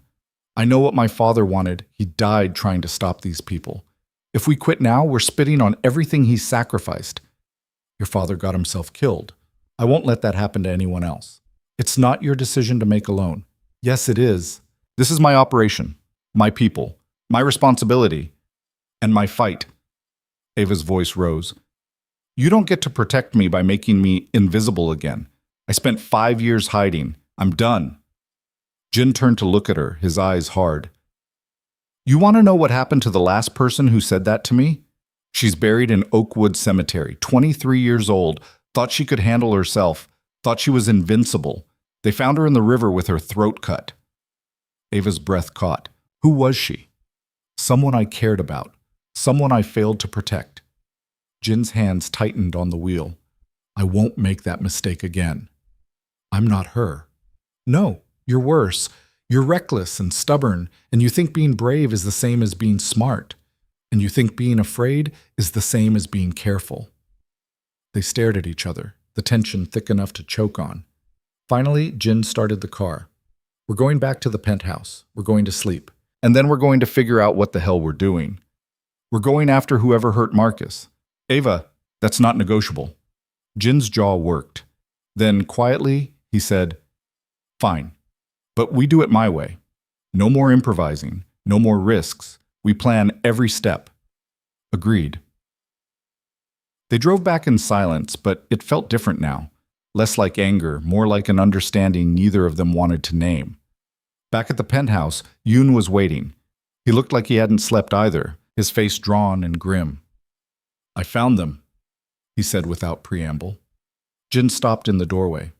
Who? The men who attacked Marcus. Security footage from a liquor store across the street caught their faces. I ran them through our database. Yoon pulled out his phone, showed Jin a photo. Park Min-jae and Choi Sung-ho, enforcers for hire. They've done work for half the organizations on your father's list. Who hired them this time? Still working on that, but I have an address where they've been staying. Jin took the phone, studied the faces. His expression went cold, flat, dangerous. Where? He asked. Jin. Yoon's voice carried a warning. Think about this. I am thinking. I'm thinking about Marcus hooked up to machines because these animals decided to send a message. Jin looked up. Where? Yoon hesitated, then sighed. Bridgeport, abandoned meatpacking plant on 29th. But they won't be alone. They're staying with at least 4 others. Good, I'll need the practice. You can't just walk in there. Watch me. Ava stepped forward. He's right. This is a trap. They want you to come after them. Jin turned to her. I know. Then why? Because they hurt someone under my protection. Because if I don't respond, everyone will think I'm weak. And in this world, weakness gets you killed. So does stupidity. Then I guess I'm stupid. Jin headed for his bedroom. I'm leaving in an hour. Stay here. Like hell. Jin stopped, turned around slowly. This isn't a negotiation. You're right. It's not. Ava crossed her arms. You want to go after these men? Fine. But you're not doing it alone. Ava, these aren't businessmen we can threaten with lawyers. These are killers. I know. I've been running from them my whole life. Maybe it's time I stopped. Jin looked at her for a long moment. Then he turned to Yoon. Can she shoot? I can speak for myself, Ava said. Can you shoot? Jin asked her directly. Yes. Under pressure? Ava met his eyes. Guess we'll find out. Jin's jaw tightened. Then he nodded once. Yoon, gear her up, vest, weapon, earpiece, and make sure she knows how to use all of it. Yoon didn't look happy, but he didn't argue. An hour later, they were in a van heading south, the city passing by in a blur of streetlights and shadows. Ava sat in the back, checking her gun for the 3rd time. Yoon had given her a Glock 19, shown her how to load it, how to check the safety, how to aim for center mass. Don't try to be a hero, Yoon had said. If shooting starts, get down and stay down. Now, sitting across from Jin in the van, Ava wondered if she'd made a terrible mistake. Her hands were steady, but her heart was racing. Jin noticed. You can still back out. No, I can't. Why not? Because if I do, I'll spend the rest of my life wondering if I could have made a difference. Jin studied her face. Your father would hate this. You know that, right? Probably, but he's not here to stop me. Something flickered across Jin's expression. Respect, maybe. Or resignation. The van stopped 2 blocks from the meatpacking plant. They got out quietly, moving through the darkness like ghosts. Yoon had brought two other men, Lee and Kang, both ex-military, both silent and efficient. The plant loomed ahead, a hulking shadow against the night sky. Broken windows, rusted metal, the smell of old blood still clinging to the walls even after years of disuse. Jin held up a hand. Everyone stopped. Yoon, you and Lee take the east entrance. Kang, cover the north exit. Nobody leaves. Jin looked at Ava. You stay with me, close. And if I tell you to run, you run. Understood? Understood. They split up. Ava followed Jin toward the main entrance, her gun held low, her breathing controlled. Inside, the plant was a maze of conveyor belts and hanging chains, everything coated in dust and decay. Voices echoed from somewhere deeper in the building. Korean. Too fast for Ava to catch everything, but she heard laughter, relaxed, unguarded. Jin moved forward carefully, using the machinery for cover. Ava stayed close, her eyes adjusting to the darkness. They found them in what used to be the main processing floor. 6 men, just like Yoon said, playing cards around a makeshift table, bottles of soju scattered around. 2 of them matched the photos, Park and Choi. Jin raised his gun, stepped into the light. Evening, gentlemen. The reaction was instant. Chairs scraped. Hands reached for weapons. But Jin's voice cut through the chaos. Move and you're dead, all of you. Park, the bigger of the 2 from the photos, slowly raised his hands. Jin Park, we were wondering when you'd show up. Where's your boss? Which one? Jin's finger tightened on the trigger. The one who paid you to put my tech guy in the hospital. Park smiled. It didn't reach his eyes. That information's expensive. How about I don't kill you? Is that expensive enough? You won't kill me. You're too smart. You kill me, you get nothing. Jin shot him in the leg. Park went down screaming, clutching his thigh. The other men started to move, but Yoon appeared in the doorway behind them, gun raised. Nobody move, Yoon said calmly. Lee appeared from the opposite side. Then Kang. The 6 men were surrounded. Jin walked over to Park, who was still writhing on the ground. Let's try this again. Who hired you? Park spat blood. Go to hell. Jin looked at Choi. How about you? You want a matching wound? Choi's eyes darted between Jin and Park. It was Lee Soo-jin. She runs the Southside distribution. Said you were causing problems. Said to send a message. Where is she? I don't know, she moves around. Different location every few days. Jin pressed the gun against Choi's forehead. Think harder. I swear I don't know. She contacts us. We don't contact her. Ava stepped forward. When's your next meeting? Choi looked at her, surprised. Who the hell are you? Answer the question. Tomorrow night, midnight. She's supposed to pay us for the Marcus job. Where? Warehouse in Englewood, near 63rd and Halsted. Jin pulled the gun back. If you're lying, I'm not lying, I swear. Jin looked at Yoon. Tie them up. Call the cops. Anonymous tip about a disturbance. What about Park's leg? Lee asked. Call an ambulance too, after we leave. They secured the men and got out fast, piling back into the van. Ava's hands were shaking now, adrenaline crashing through her system. Jin noticed. You okay? I don't know. Her voice came out thin. You shot him. He beat Marcus half to death. He got off easy. Is it always like this? Jin looked at her. You want me to lie? No? Then yes, it's always like this. Violence, blood, choices that keep you up at night. He paused. Still want to be part of it? Ava thought about Marcus in the hospital, about her father bleeding out in a parking garage, about 5 years of running and hiding and pretending to be someone else. Yes, she said. Jin nodded slowly. Then you're either the bravest person I've ever met or the most damaged. Can I be both? Something that might have been a smile crossed his face. Yeah, you can be both.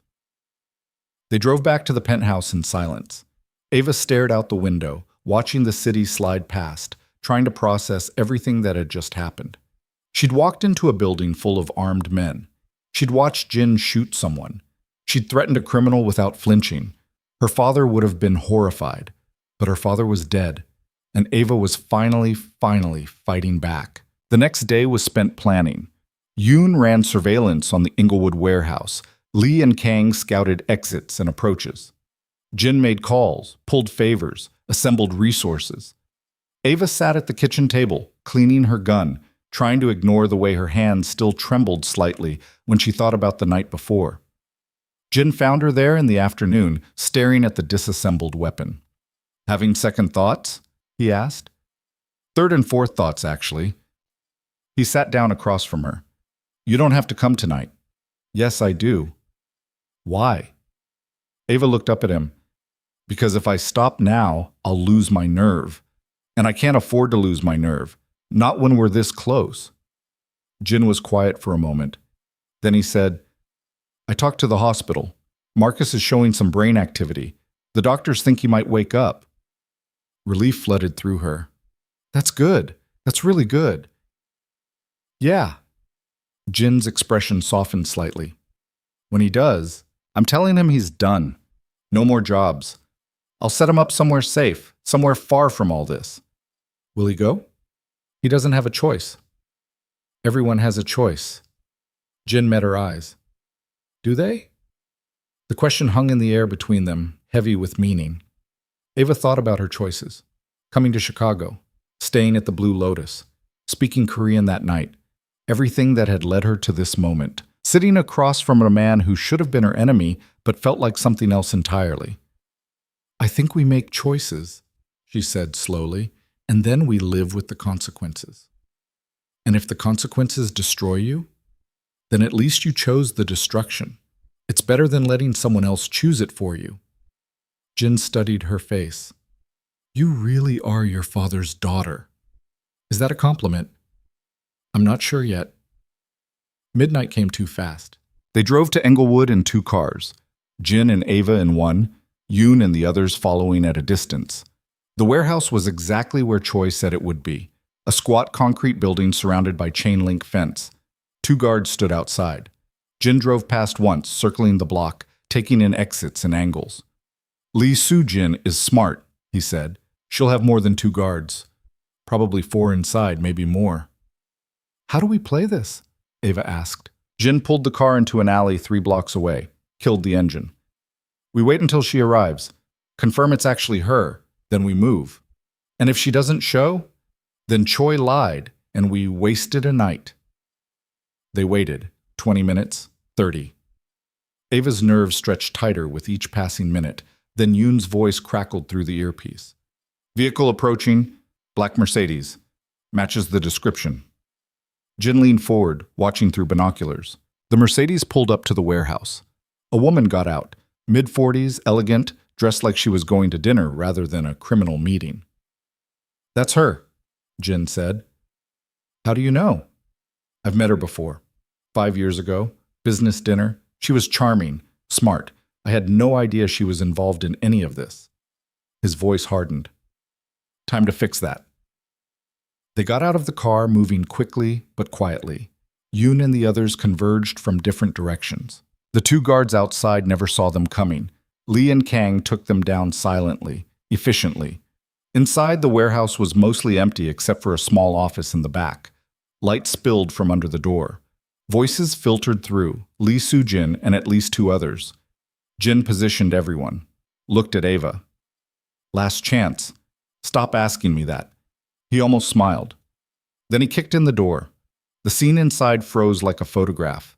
Lee Soo-jin standing behind a desk, 2 bodyguards reaching for weapons, Park and Choi sitting in chairs, looking shocked to see Jin. "Evening, Soo-jin," Jin said calmly, his gun trained on her. "We need to talk." Lee Soo-jin's expression flickered. Surprise, then calculation, then something like amusement. "Jin Park, I should have known. Call off your men. Or what? You'll shoot me?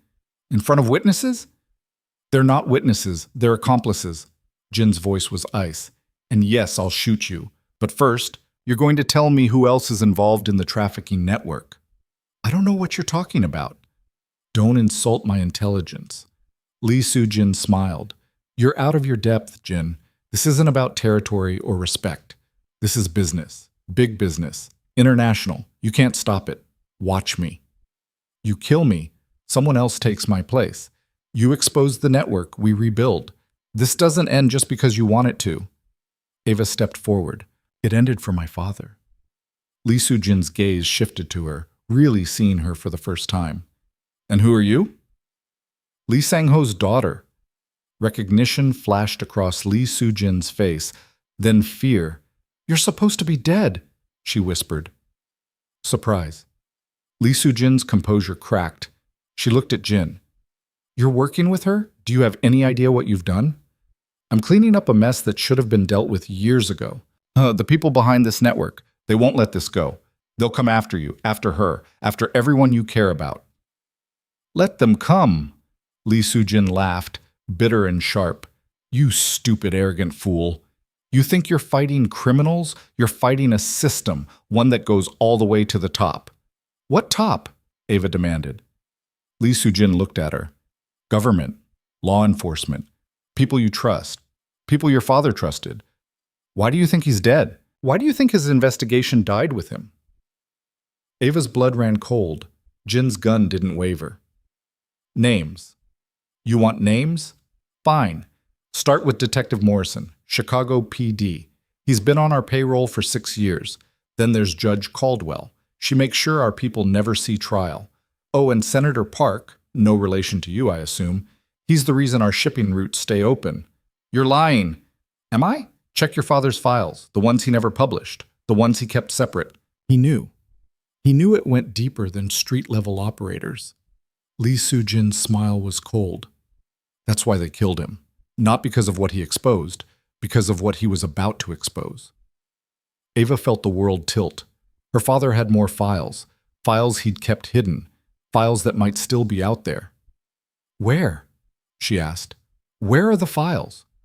How should I know? I'm not the one who killed him. Jin stepped closer. But you know who did. Lee Soo-jin's eyes darted to the door. Too late. Jin caught the movement.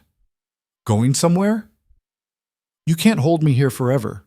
I don't need forever, just long enough for the FBI to arrive. Lee Soo-jin's face paled.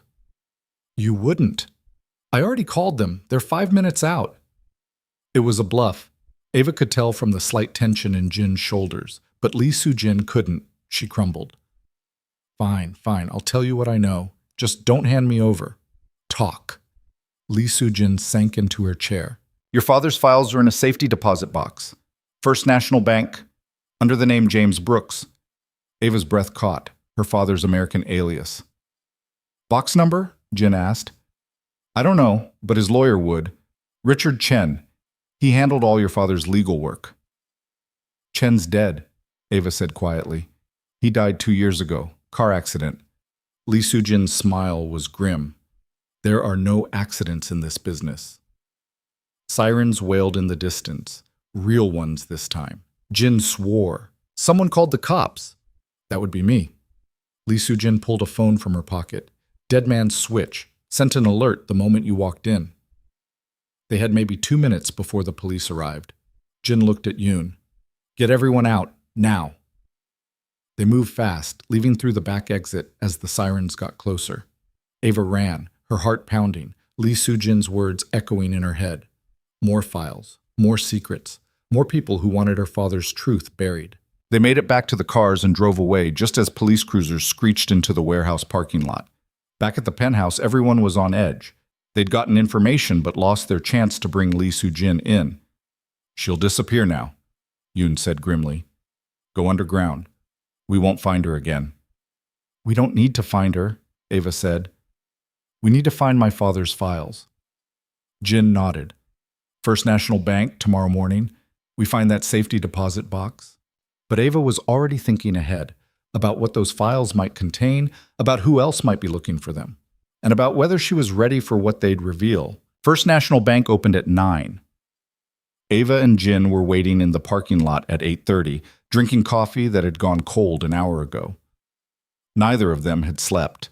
The weight of what they were about to find, or not find, pressed down like a physical thing. What if it's not there? Ava asked quietly. Jin didn't look at her. Then we keep looking. And if someone already found it? Then we're about to walk into a trap. Ava nodded. She appreciated that he didn't try to comfort her with false hope. The truth was always better, even when it was terrifying. At exactly 9, they walked through the bank's glass doors. The lobby was quiet, sterile, all marble floors and uncomfortable chairs. A woman in her 50s greeted them from behind the customer service desk. "Good morning. How can I help you?" Ava stepped forward. "I need to access a safety deposit box. It's under the name James Brooks." The woman's smile didn't waver, but something flickered in her eyes. Recognition, maybe? Or suspicion. "Do you have the key?" Ava's stomach dropped. "No, but I'm his daughter. He passed away 5 years ago. I have his death certificate and my identification." The woman's expression softened slightly. "I'm very sorry for your loss. Unfortunately, without the key, we'll need to go through our verification process. It can take several days." "We don't have several days," Jin said. The woman's gaze shifted to him, cooling. "I understand, but bank policy." "How much?" Jin asked flatly. "Excuse me?" "How much to expedite the process?" The woman's mouth pressed into a thin line. "Sir, I don't appreciate the implication." Jin pulled out his wallet, extracted 5 $100 bills, and placed them on the counter. "I'm not implying anything. I'm asking how we can resolve this quickly. If money isn't the answer, tell me what is." The woman stared at the bills. Ava could see the internal calculation happening behind her eyes. Professional ethics versus whatever personal need $500 could satisfy. Finally, she swept the bills into her drawer. "Wait here." She disappeared into the back. Jin and Ava stood in the lobby, tension coiling tighter with each passing minute. Ava counted the security cameras. 4 visible, probably more hidden. "If this goes wrong, she started. "It won't." "But if it does," Jin turned to her. "If it does, you run. Out the back exit. Yoon's waiting 3 blocks south. He'll get you somewhere safe." "What about you?" "I'll be right behind you." It was a lie. They both knew it. The woman returned carrying a metal box, her expression carefully neutral. "I was able to locate the box under James Brooks. Given the circumstances, our manager has agreed to allow access with proper identification." Ava pulled out her driver's license and her father's death certificate, documents she'd carried for 5 years, never knowing if she'd need them. The woman examined both carefully, then nodded. "There's a private room this way." She led them down a hallway to a small, windowless room with a single table and 2 chairs. She set the box down, handed Ava a key that looked newly cut, and stepped back. "Take all the time you need," she said, and left. The door clicked shut. Ava stared at the box. It was smaller than she'd expected, maybe 10 inches long, 6 inches wide, ordinary, unremarkable. The kind of thing you'd pass without a second glance. Inside it was everything. "You want me to open it?" Jin asked gently. Ava shook her head. Her hands trembled as she inserted the key and turned it. The lock clicked. The lid lifted. Inside were 3 items: a USB drive, a letter, and a photograph. Ava picked up the photograph first. It showed her father, younger than she remembered, standing next to a woman Ava didn't recognize. They were both smiling, standing in front of what looked like a newspaper office. On the back, in her father's handwriting, "Chicago Tribune, 2004, the day we broke the story." "Who is she?" Jin asked. "I don't know." Ava set the photo down and picked up the letter. The envelope was sealed, addressed simply to Ava. Her vision blurred. She blinked hard, forcing the tears back. Jin quietly turned away, giving her privacy.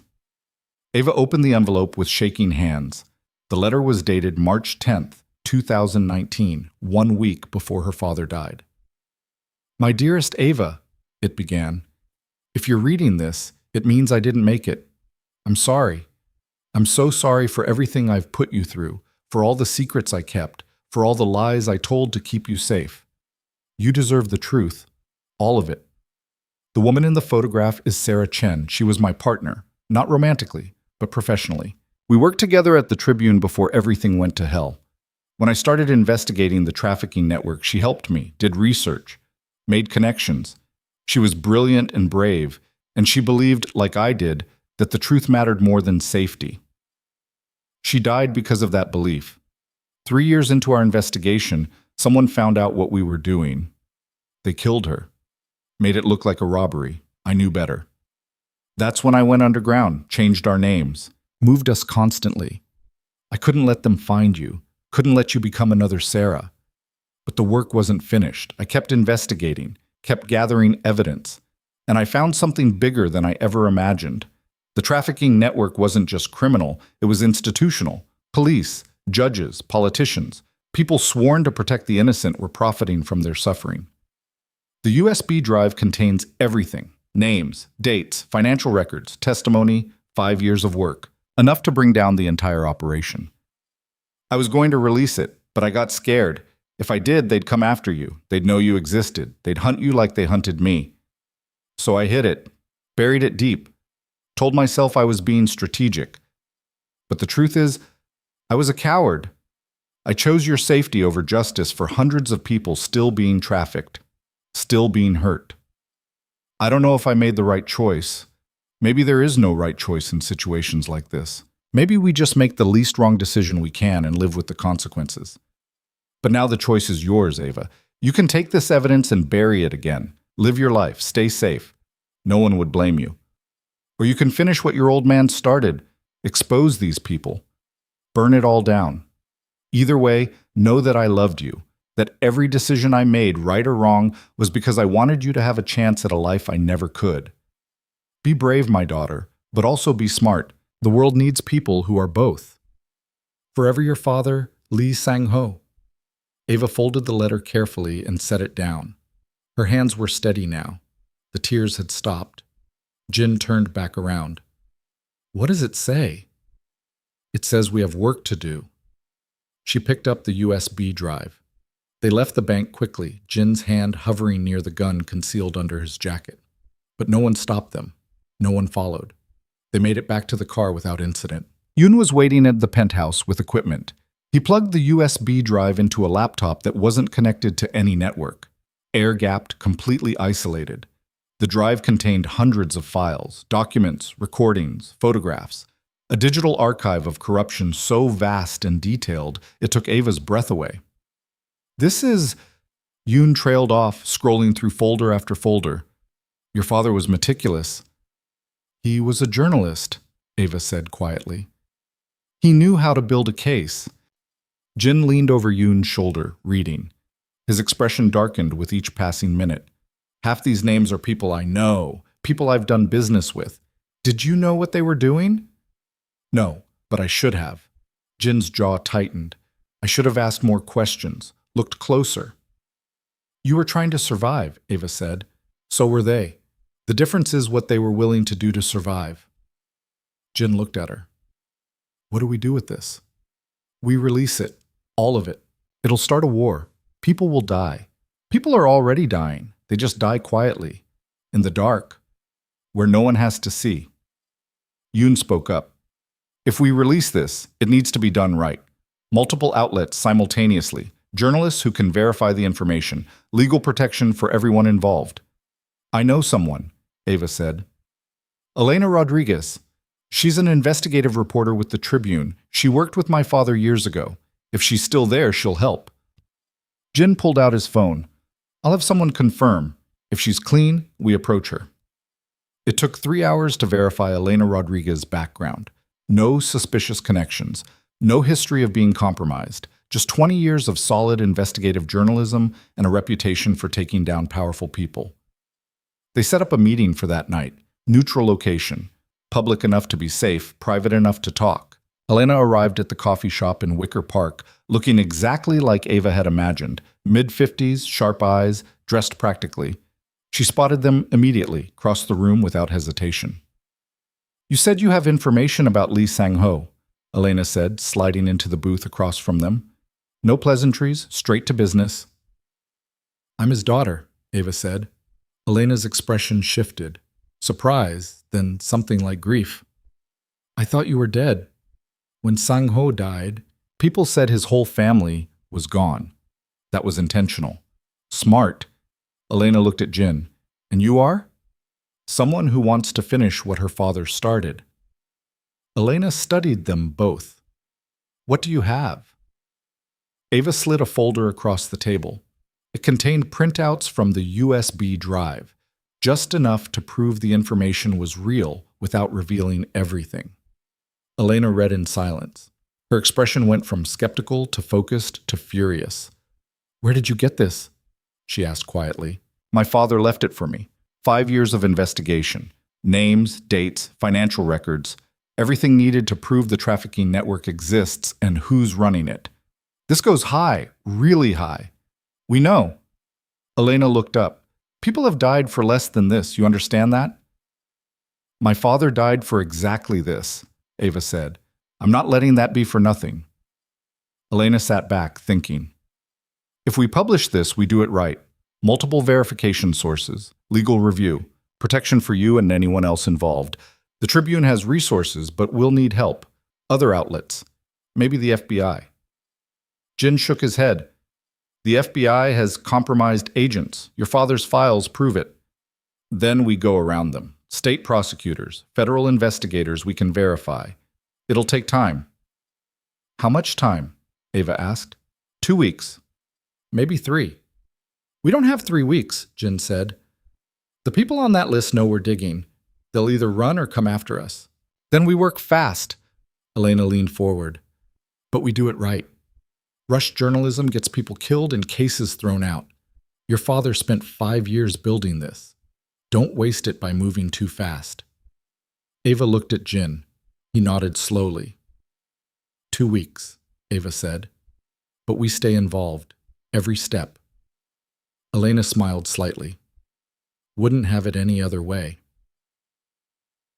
They spent the next 13 days in a war room Elena set up in a safe house outside the city. Lawyers, journalists, former federal prosecutors who'd left government work because of the corruption they'd seen. Everyone working in shifts, verifying information, building the story. Ava barely slept. She cross-referenced names, dug through financial records, found connections her father had marked but not fully explored. Jin coordinated security, made sure no one could track their location, reached out to contacts who could confirm information. Marcus woke up on day 7. Jin got the call while reviewing shipping manifests. He's asking for you, the nurse said. Jin was out the door in seconds. Ava found him 2 hours later in Marcus's hospital room. Marcus looked terrible. Still bandaged, still weak, but his eyes were open and aware. Hey, boss, Marcus said, his voice rough. Did we win? Jin's expression cracked. Not yet, but we're close. Good. Marcus tried to smile. It came out crooked. Don't stop on my account. You're done, Jin said firmly. When you're discharged, you're going somewhere safe, somewhere far from all this. Like hell. Marcus, I said like hell. Marcus struggled to sit up. Ava moved to help him, adjusting pillows. Those people put me here. You think I'm going to run while you finish the job? You can barely stand. Then I'll sit, but I'm not leaving. Jin looked like he wanted to argue. Instead, he just gripped Marcus's shoulder. You're an idiot. Yeah, well, I learned from the best. On day 12, Lee Soo-jin was found dead in a hotel room in Gary, Indiana. Single gunshot to the head. Ruled a suicide. Ava knew better. They're cleaning house, Elena said when she heard the news. Getting rid of anyone who might talk. Then we need to move faster, Ava said. We're almost there. 2 more days. 2 more days felt like an eternity. On day 13, they had everything verified, cross-referenced, legally reviewed. The story was ready. Elena had coordinated with the New York Times, Washington Post, and 3 other major outlets. They'd all published simultaneously, making it impossible to suppress. The night before publication, Ava and Jin stood on the balcony of the safe house, watching the sun set over fields that stretched to the horizon. Last chance to back out, Jin said. Ava shook her head. I'm done backing out. Tomorrow, everything changes. Your life, my life. We can't go back. I don't want to go back. Ava looked at him. Do you? Jin was quiet for a long time. Then he said, 5 years ago, I thought I'd built something clean, something legitimate. Turns out I was just building on a foundation of rot. I didn't see it because I didn't want to see it. You see it now. Yeah, and I can't unsee it.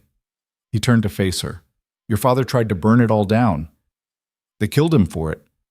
What makes you think we'll survive? Because we're not doing it alone. Because this time, the truth isn't locked in a safety deposit box. It's about to go public. Ava paused. And because I think we're both too stubborn to die before we see this through. Jin smiled slightly. Stubborn. That's one word for it. What's another word?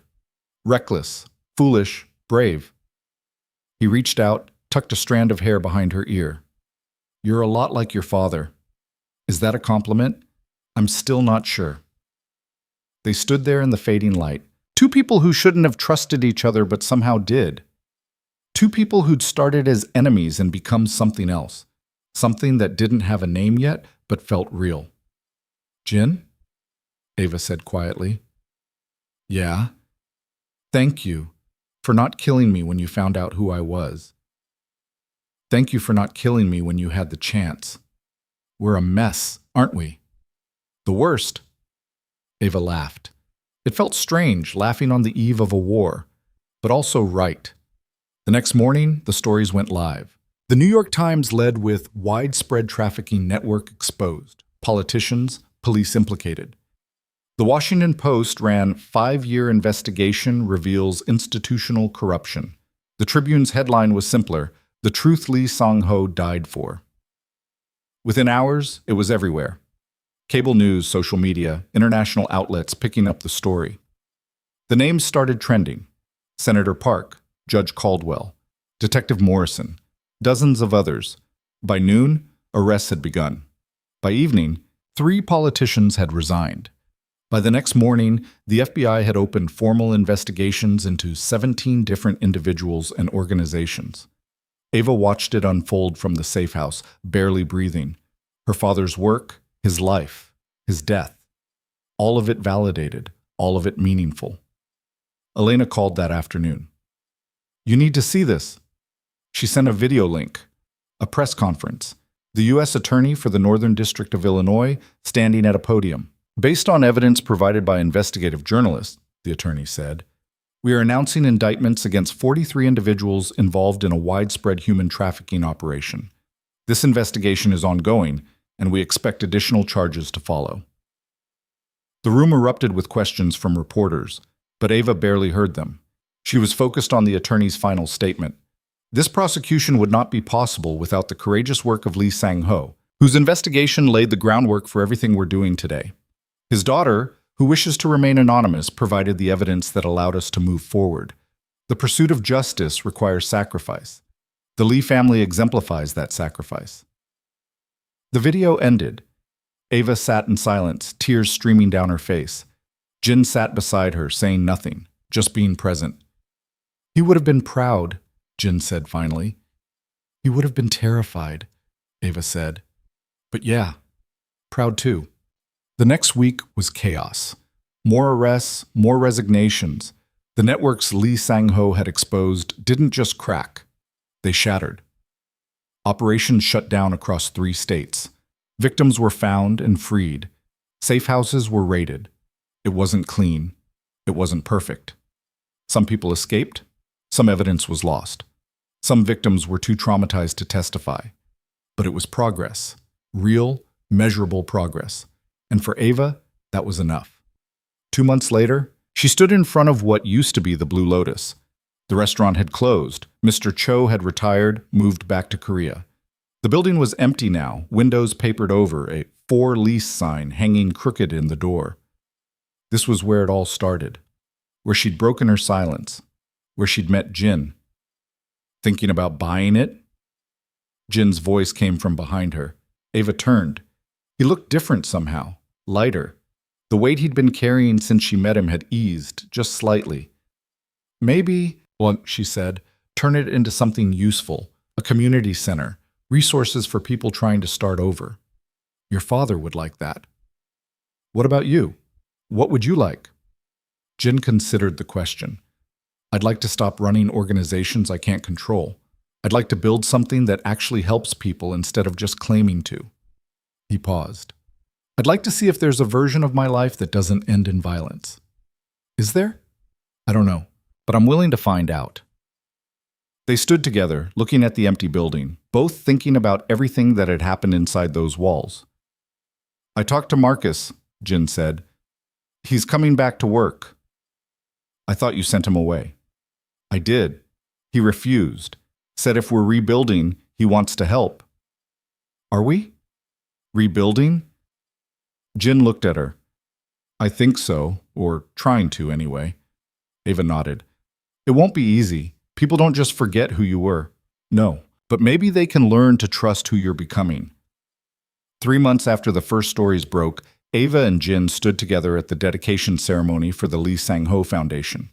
The building was modest, a converted warehouse in Pilsen, but inside it held resources for trafficking survivors, legal aid, job training, mental health services, everything Ava wished had existed when she was running. Elena spoke at the ceremony.